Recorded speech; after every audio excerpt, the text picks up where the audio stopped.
Moikka! Tässä sulle viestiä tähän päivään.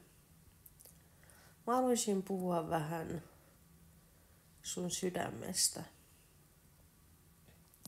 On niin helppo olla kuuntelematta sitä omaa sydäntä.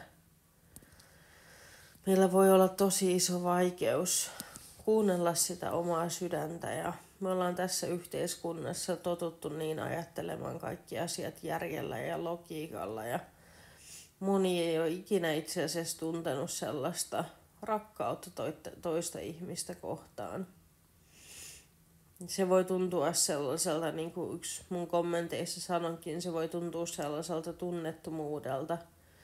Se voi tuntua siltä, että ei yksinkertaisesti tunne mitään. Jos tää on sinä ja sä haluaisit päästä lähemmäs sun sydäntä ja sen ääntä, niin laita mulle viestiä.